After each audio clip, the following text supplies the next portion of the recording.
All right, music fans, welcome. Harmless Dave here, talking real music in real time for real people just like you and just like me. My continuing series of albums they don't want you listening to. This one may surprise you, all right, because this is an album that most rock fans know and love. And it was played a lot when it came out. I'm sure it sold probably 1 million or 2 million copies. I'd have to look it up because it was really big. And it's by somebody that really dominated the entire decade of the 1980s.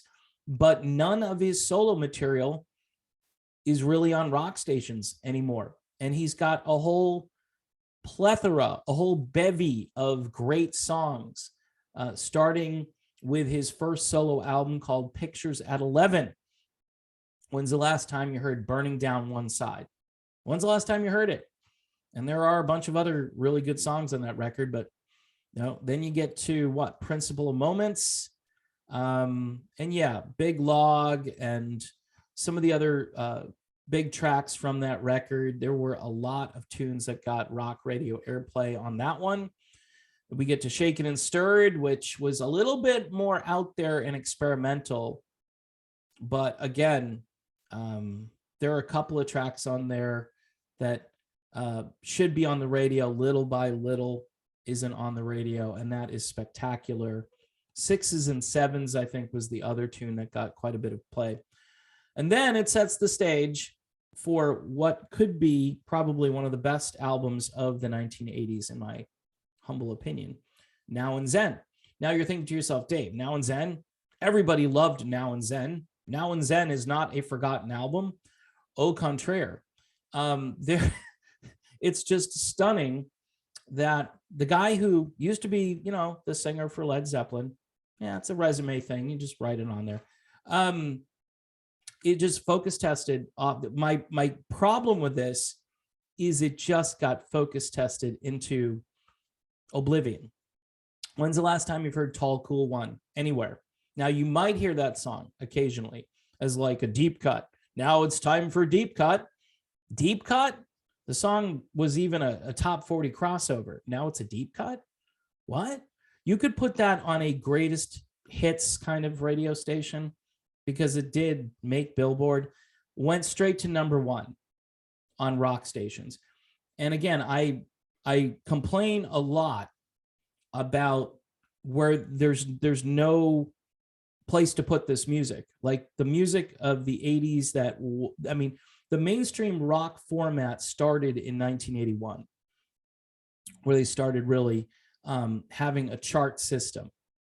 And all of those songs, really, most of them, unless they were crossover, top 40 crossover songs, nobody cares anymore where, those songs went. And this album, the entire album, other than Tall Cool One, right, was a mainstream rock radio album, pretty much from start to finish.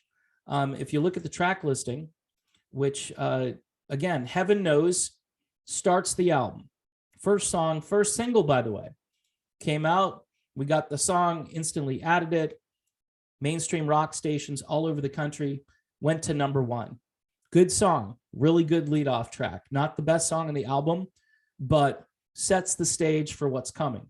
And what's coming is brilliance. Doug Boyle, the guitarist on this album, he almost makes you forget a little bit about Jimmy Page. I mean, just a little. He's got a completely different style. It's very ethereal. It's very clean. And the way this album was recorded back in those days, this was super high tech digital recording. Went to CD really nicely, and that was the beginning of the CD era, 1988. So this was great on LP. It was great on CD. It had a certain buoyancy, wasn't overproduced, but it was slick, but clean. Dance on My Own, another song that was all over rock stations. Tall Cool One, we talked about that one. That's a no-brainer. I don't hear it. At very least, they should be playing Tall Cool One. The Way I Feel, track. So far, we're 4 songs in, and we're 4 songs on rock stations. The Way I Feel was one of my favorite songs off the record, and every time I hear it now, I go, yeah. And the only time I hear it is when I play this sucker, right? Or stream it. Helen of Troy did get some airplay, wasn't as big as some of the other tracks. Billy's Revenge, same thing. Then we come to track 7. All right, track 7 is probably the most maligned, most forgotten about, most underrated. And it's one of those drive off the road songs that if you heard it in your car would just be like, right in the ditch, all right? Ship of Fools. Doug Boyle is spectacular on that song. His guitar playing, especially toward the end of the track, almost emotional. It's almost David Gilmour-esque. It's just that good. Then you've got Why, which didn't get a lot of play. White, Clean, and Neat, which did get some airplay. And then the CD bonus track, Walking Towards Paradise. And I remember that was the last song I added from the album. And it was the last track at that time. Because later on, if you go out and buy the remastered version of the CD, you're going to get live versions of Billy's Revenge, Ship of Fools, and Tall Cool One. The Ship of Fools version, the live version, is over 10 minutes long. So maybe I should go and try to find the updated version of this. But, you know, I got my sentimental old copy and I thought, hey, I got Walking Toward Paradise. That was not on the cassette, was not on the LP. And we did play that track. And so at the very least, you've got 10 songs, 7 of which got a lot of rock radio airplay. I know Ship of Fools, Tall Cool One, and Heaven Knows all went to #1 on rock radio. Dance on My Own, The Way I Feel, probably top 10. Helen of Troy, Billy's Revenge. I think Helen of Troy got some airplay, like I said. Don't know where it landed on the charts. But this was a really big deal, this album. And it's, to me, I'm just one of those nostalgic people that look at music now and go, this, they don't play this? Really? I mean, it's Robert Plant, you know? And Plant continued on. Manic Nirvana was great, wasn't as strong as this album. Fate of Nations was really good in the early 90s, like 93. And of course, everything is starting to slide in the other direction. That was a really great album, kind of last gasp of greatness for Robert Plant, in my opinion.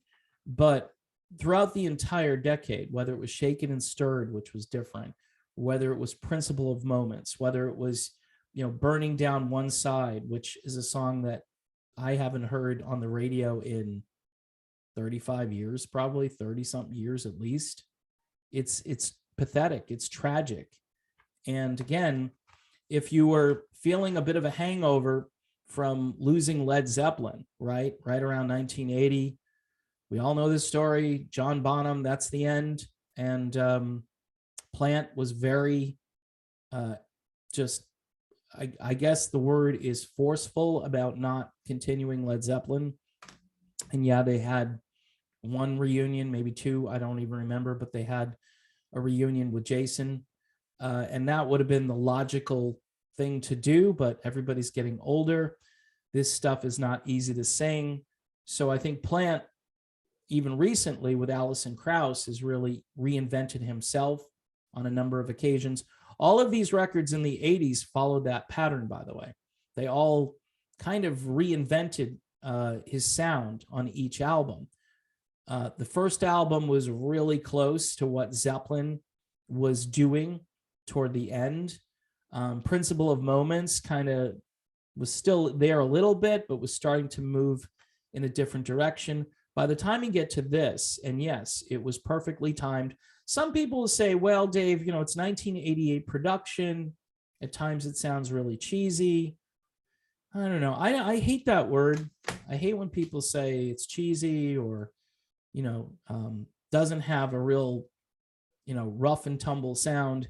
It has a real headphone sound. This is one of those records where Alan Parsons could have been the producer of Now and Zen. That's how good it is. It just sounds clean, rich, interesting. The quality of material is really up there. Even the deeper tracks that weren't played all that much. If you just go from 1 to 10 and listen, I think you're going to be really impressed. And it's going to bring back some memories for us rock station junkies. Of course, I worked at a rock and roll radio station that was just exploding at the time. And yeah, we played Now and Zen, backwards and sideways. The 2 for Tuesdays were a lot of fun because you could throw out one of those tracks with a classic Led Zeppelin back to back. Radio stations don't do that stuff anymore. Would be awesome if they did, but they don't. So in any event, I know it's kind of a Captain Obvious pick, but I lament the fact that radio does not really recognize this on any format. I'm sure you might live near a radio station that could be independent, and they might have a program director that remembers, but it's just far and few. If you know of any of those stations, send me a link. I'd love to listen to it and see what they're playing, and send them a message thanking them for keeping real music alive. So in any event, thanks for watching. Don't forget to subscribe to the channel. Hit the bell if you want notifications on new videos. I have another one of these albums coming up, another album that has been abused and forgotten about, and also paying tribute to one of my favorite singers who passed away a couple of years ago. So in any event, that's it, and I will see y'all soon.